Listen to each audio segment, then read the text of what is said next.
कल 7 तारीख थी दोस्तों और यहां पे लड़ाई शुरू हो गई। बिना किसी छेड़छाड़ के, बिना किसी चीज के भी ईरान ने 3 टैंकर्स पे हमला करा, जिसमें से एक कतर का था। आपको याद होगा ईरान ने वादा किया था कि 60 दिन तक शिप्स पे कोई रोक टोक नहीं है। ईरान का वॉर दोबारा शुरू हो गया और कल रात ट्रंप ने पूरा का पूरा ईरान के अंदर डिस्ट्रक्शन किया है। यहां तक कि जो हमारा चाबहार पोर्ट है उसको भी अटैक किया गया है। आपको याद होगा, आप में से कई लोगों ने बोला ट्रंप पागल है। मैंने बोला था ईरान दुर्योधन है। जो सीज फायर था वो खत्म हो गया क्योंकि प्रेसिडेंट ट्रंप ने कहा है कि सीज फायर इज ओवर और अमेरिका के धड़ाधड़ ताबड़तोड़ हमले जारी हैं ईरान पर, और ईरान के ताबड़तोड़ हमले शुरू हो चुके हैं बहरीन और कुवैत में। जिसको जाना है, जिसको आना है जाए। सबसे पहले जहाजों के ऊपर हमला ईरान का। यूएस कहता है कि तुमने खिलाफ वर्जी करी है, तुमने तो वादा किया था, तुमने तो साइन करा था। शिपिंग पे हमला जो कि ईरान ने किया। जवाबी कार्रवाई पे अमेरिका ने ईरान के ऊपर हमला किया और फिर ईरान ने पलटवार किया।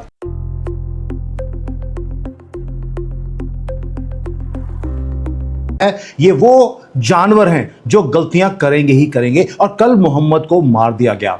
कल मैंने फिर बोला था, आपको पहले भी बोलता रहा हूं कि अमेरिका ने और इजराइल ने कसम खाई है, जब तक मोहम्मद नाम के जानवर इस दुनिया में हैं, इनकी टुकाई हर रोज होगी। अब आयशा की चूड़ियां हर रोज टूटेगी, वही काम कल ईरान में शुरू हो गया। आप में कई लोगों ने बोला सर आपकी एनालिसिस गलत होगी, तब भी मैंने बोला था यह गलती होगी। और खमेनी के मरने के बाद जब ये इसका फ्यूनरल था, आज उसको दफनाना था, उसके बीच में ये काम होना था। ये राइटिंग ऑन द वॉल था, अमेरिका को मालूम था। इसलिए ट्रंप ने 5 दिन पहले बोल दिया था कि सारी दुनिया के या जितने भी ये कॉकरोच है ईरान के, ये बाहर निकल चुके हैं। अब इनके ऊपर एक ही बॉम्ब गिरकर सारा का सारा जो स्यापा है हमेशा के लिए खत्म हो जाएगा। वही काम हुआ। मिडिल ईस्ट में दोबारा से आग लग गई है। तेल के प्राइसेस बढ़ने शुरू हो गए। स्ट्रेट ऑफ हॉर्मुज में आग लगी है। पूरा का पूरा ईरान के अंदर इंफ्रास्ट्रक्चर को तबाह किया जा रहा है। खमेनी की लाश बाहर पड़ी है, उसको दफनाने वाला कोई नहीं। ये सारे बंकर में चले गए हैं। दोस्तों, जो फेक सीज फायर था वो खत्म हो गया है और यूनाइटेड स्टेट्स ने लॉन्च कर दिया unprecedented wave of strikes deep inside Iran. पूरे कंट्री में आग लगी है और जो प्रेसिडेंट ट्रंप है उन्होंने क्या बोल दिया, नेगोशिएशंस बंद हो गई हैं और ईरान की रजीम को बोला है ये कुत्ते हैं, ये सुअर हैं, ये स्कम्स हैं, ये कुकूज हैं, ये जानवर हैं, ये इविल हैं। यहां तक कि बस एक ही वर्ड नहीं यूज किया, ये कॉकरोच है। मुझे लगता है अगर वो बोल देता तो इसका मतलब है डोनाल्ड ट्रंप मेरी वीडियोस को देखता है। उसने सारे वर्ड्स यूज कर दिए इस रजीम के लिए और उसने ऑथराइज किया है मैसिव मिलिट्री असॉल्ट कि अब रीड्रॉ किया जाएगा जियोपॉलिटिकल मैप। जब मैं ये बात कर रहा हूं, डोनाल्ड ट्रंप ये बातें बोल रहा है इस वक्त। सुबह 5 बजे जो एक रिस्पांस आया अमेरिका की तरफ से, भारत के 5 बजे, मतलब कि ईरान के ऑलमोस्ट रात को 1-2 बजे, massive coordinated destruction Islamic revolutionary guards की शुरू हो चुकी है। इसलिए बोल रहा हूं ग्रेट न्यूज है, क्योंकि जब ये जानवर मरेंगे उसके बाद भारत के अंदर जो 30 करोड़ जिहादी हैं ये यतीम होंगे।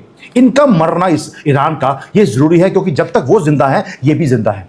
जैसे गांधी को अगर जिंदा रखोगे तो कांग्रेस जिंदा रहेगी, वही हाल ईरान का और भारत के जिहादियों का है। और आज यूएसए के जो फाइटर जेट्स हैं, उनकी वॉरशिप्स हैं, वो पेंट कर रहे हैं ईरान के अंदर टारगेट्स को लाल रंग में। क्या धुआं निकल रहा है यार, मजा आया था देखकर जो डोनाल्ड ट्रंप कर रहा है। 80 से ज्यादा हाई वैल्यू के जो एसेट्स हैं इस्लामिक रिपब्लिक के, वो वैनिश हो गए कल रात को। कुछ मिनटों में ये काम किया गया कोऑर्डिनेटेड बिटवीन अमेरिका और इजराइल। और इजराइल इस बार ईरान के अंदर हिट नहीं कर रहा, उसने दोबारा से लेबनान के अंदर हिजबुल्लाह को हिट करना शुरू कर दिया। स्ट्रेट ऑफ हॉर्मुज है, फायर के अंदर है, वहां पर पूरा डेमोग्राफी को चेंज किया जा रहा है। डेमोग्राफी मतलब कि ज्योग्राफी को, और जो जियोपॉलिटिकल मैप है वो रीड्रॉ हो रहा है। कल रात शुरू हो गया। रजीम तेहरान की भाग रही है कॉकरोचों की तरह, दोबारा से वही गटरों में जाकर बैठ गए। तो दोस्तों, बार बार बोल रहा हूं, ये पीस टॉक जो था वो फेक था। ईरान की तरफ से यहां पे लड़ाई शुरू हो गई। अमेरिका ने मारा ईरान को, ईरान ने यूएस बेसिस पे हमला करा, लेकिन कहानी थोड़े पहले की है। बिना किसी प्रोवोकेशन के, बिना किसी छेड़छाड़ के, बिना किसी चीज के भी ईरान ने 3 टैंकर्स पे हमला करा, जिसमें से एक कतर का था। 3 टैंकर्स पे हमला हुआ है, जिसमें से एक टैंकर कतर का था। दोस्तों, ये लड़ाइयां क्यों हो रही हैं? ये तो बड़ी प्यार मोहब्बत में मिले थे यार, ये स्विट्जरलैंड में मिले थे, स्विट्जरलैंड की वादियों में मिले थे। इन्होंने प्रॉमिस करा था कि अभी हम चुपचाप रहेंगे, शांत रहेंगे, आवाजाही रहेगी शिप्स की। ये ईरान ने प्रॉमिस किया था। आपको याद होगा, ईरान ने वादा किया था कि 60 दिन तक शिप्स पे कोई रोक टोक नहीं है, जिसको जाना है, जिसको आना है जाए। उसके बाद एक सिस्टम सेटअप करेंगे हम 60 दिन के बाद। लेकिन 60 दिन के लिए तो खुला खेल था। अगर खुला खेल था तो ईरान ने फिर फायर क्यों किया? इन्होंने 3 जहाजों पर अटैक करा दोस्तों, और उसमें से एक टैंकर जो था, एक टैंकर वो कतर का था। ये क्यों किया, चलिए इसको एनालाइज करते हैं, लेकिन उसके पहले कुछ ब्रेकिंग न्यूज आपको सुनाता हूं, फिर उसके बाद उसको एनालाइज करने की कोशिश करता हूं आपके लिए। दोस्तों, ग्लोबल मीडिया इसको कवर कर रहा है, straight of Hormuz, Iran attacks 3 ships in 24 hours, US says. हमारे भी हैं। आगे आने वाली स्लाइड्स में मैं आपको यह बताऊंगा कि सिर्फ यूएस नहीं कह रहा है, पूरे गल्फ स्टेट्स कह रहे हैं कि भाई ये तुम कर क्या रहे हो, तुमने तो प्रॉमिस किया था। यहां पे middle east crisis live, Tehran targets Bahrain and Kuwait after fresh US strikes, testing fragile truce, IRGC says US targets in Bahrain and Kuwait targeted, UAE condemns Iranian attack. तो ये सब चल रहा है दोस्तों। यहां पे सबसे पहले जहाजों के ऊपर हमला ईरान का, यूएस कहता है कि तुमने खिलाफ वर्जी करी है, तुमने तो वादा किया था, तुमने तो साइन करा था, डोनाल्ड ट्रंप ने साइन करा था, मसूद पेजेश्कियान ने साइन करा था। उस सिग्नेचर का क्या हुआ, आपने वादा किया था कि 60 दिन तक आप कुछ नहीं करेंगे, आपने अटैक आखिर किया क्यों। यहां पे यूएस मारता है 80 टारगेट ईरान के, मुख्य तौर पे 3-4 टारगेट हैं, उसको हम कवर करेंगे क्योंकि वहीं पे मल्टीपल, अगर ए जगह पे उसने मारा है तो वहां पे कई सारे टारगेट्स मारे हैं, तो मोर देन 80 टारगेट्स यूएस ने हिट करे हैं।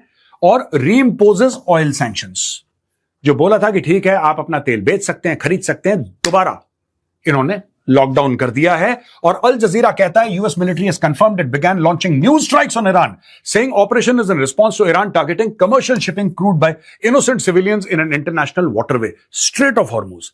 ये हुआ क्या दोस्तों, और ये कहां हुआ?